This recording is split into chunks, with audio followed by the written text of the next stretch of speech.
పద్య కవిత్వము రచన ఇప్పగుంట సూర్యనారాయణమూర్తి.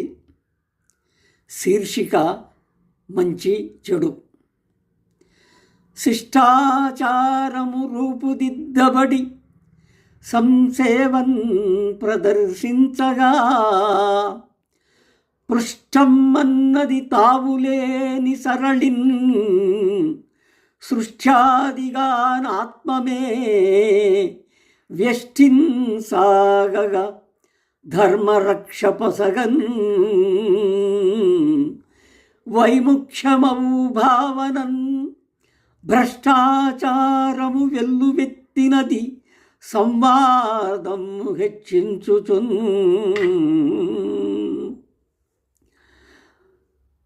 ఈ సమాజంలో మంచి ఆచారము రూపుదిద్దినప్పుడు ఏ విధమైనటువంటి ఇబ్బందులు లేకుండా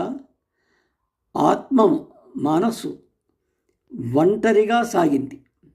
కానీ ఈ వైముఖ్యము విముఖత్వము మనిషిలో ఉన్నటువంటి రెండవ ఆలోచన వచ్చి ఈ ధర్మరక్షతో సాగుతున్నటువంటి ఈ సమాజాన్ని భ్రష్టాచారము అంటే దుర్మార్గమైనటువంటిది, అవినీతి,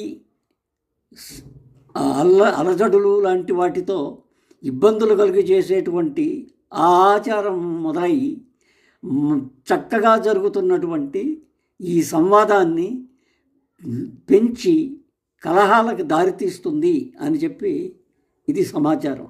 నమస్తే.